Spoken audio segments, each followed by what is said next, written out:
So, hi guys! Sorry kung actually, pwede ko naman ganda yung camera ko, di ba? So, today, nagbe-bake ako ng donuts. Hindi ko siya fried kasi magastos sa mantika. So, i-bake ko siya. Nandito na siya sa aking pan, sa aking tray. And, ayun, meron na akong nakasalang actually. Ito siya guys.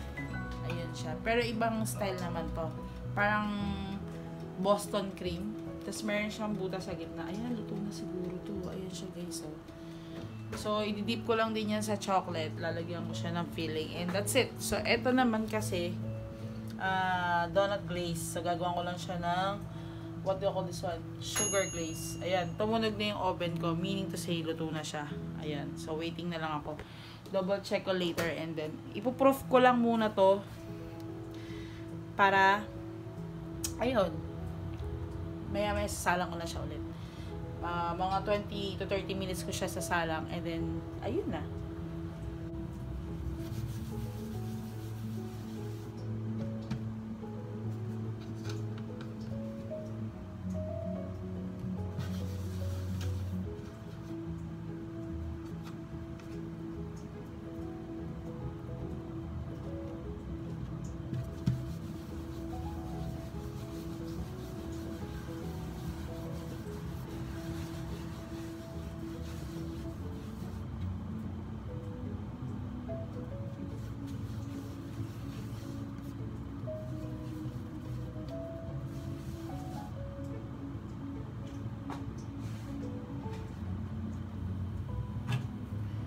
So, baka magtaka kayo bakit ko siya ginaganito. Kasi yung aking molder is walang sasakto or walang masyadong maliit. Ito, usually malalaki siya.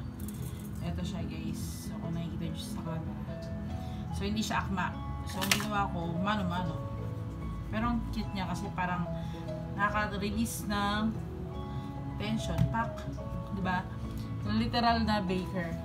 So, yun siguro yung talent ko kahit na nagtatrabaho ako sa isang yogurt shop, diba? So, I will see you later, guys. Check ko lang yung ginawa ko. Okay? Bye!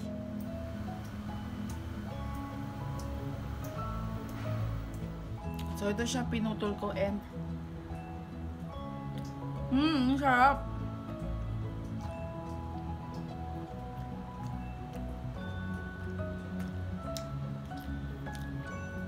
Literal na tinapay.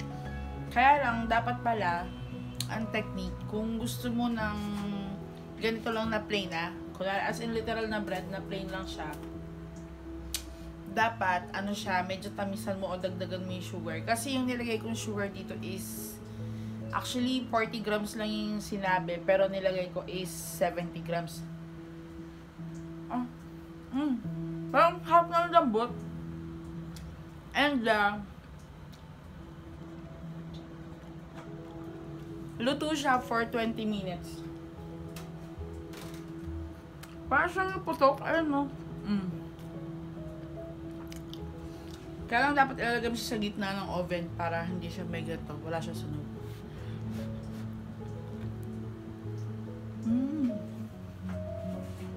Pwede na ako maging panidera, no? Ay!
Dinidip in ko na siya.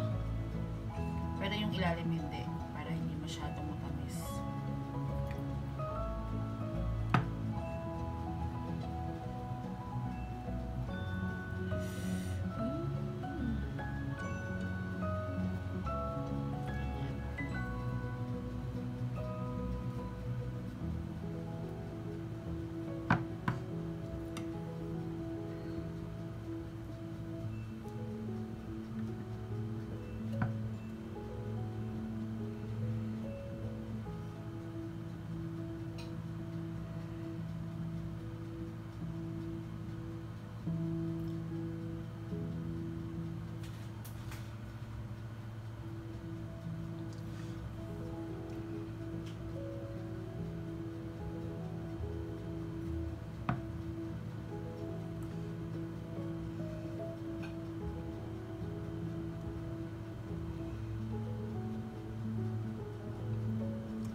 So, meron pa akong another na na-bake. Ay, sorry.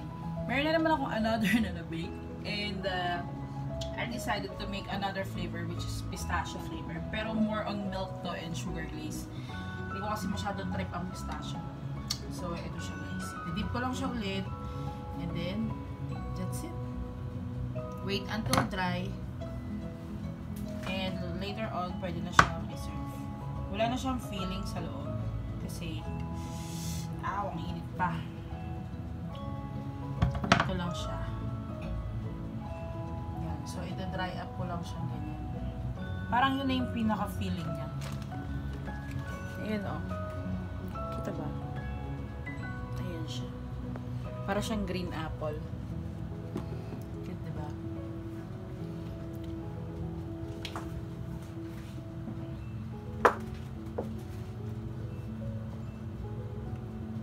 Para siyang normal lang na tinapay. Pero at least may masarap siya yung sa ibabaw.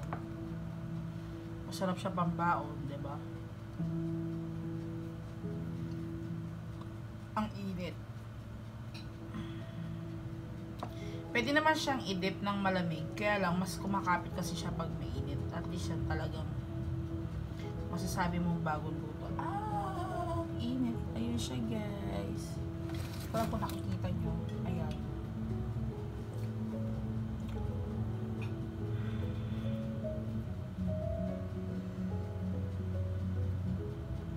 Very simple lang gumawa ng tinapay. Kung gusto nyo lang yung plain na ganito, pwede naman.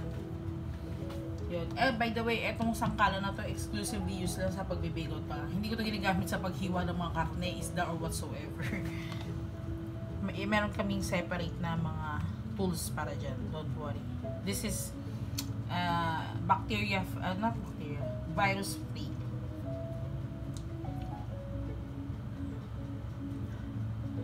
Ayan siya.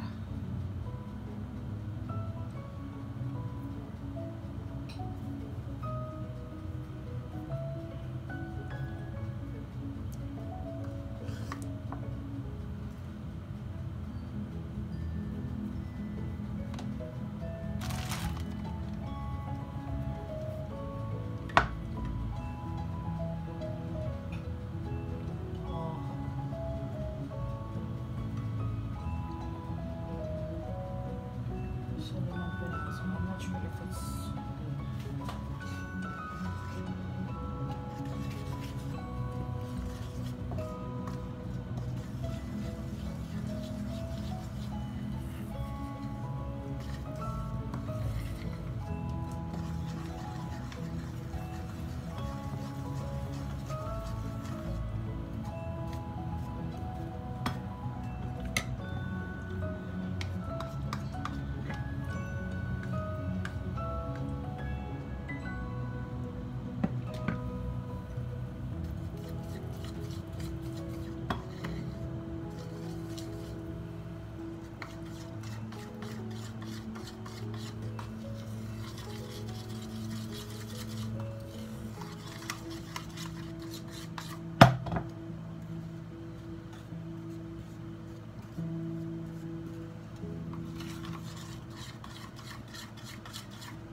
Ito naman, guys, is chocolate. So,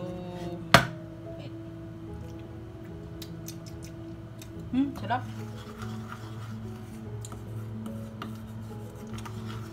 Mas masarap to,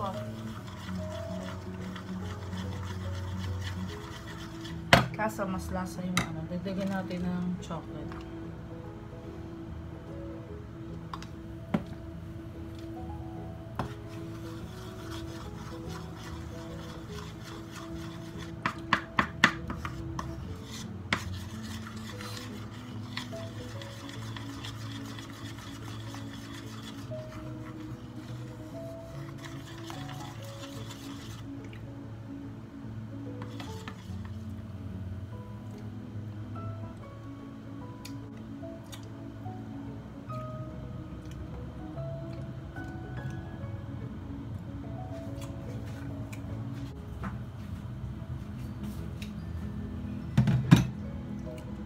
So, ito na ang ating donut place.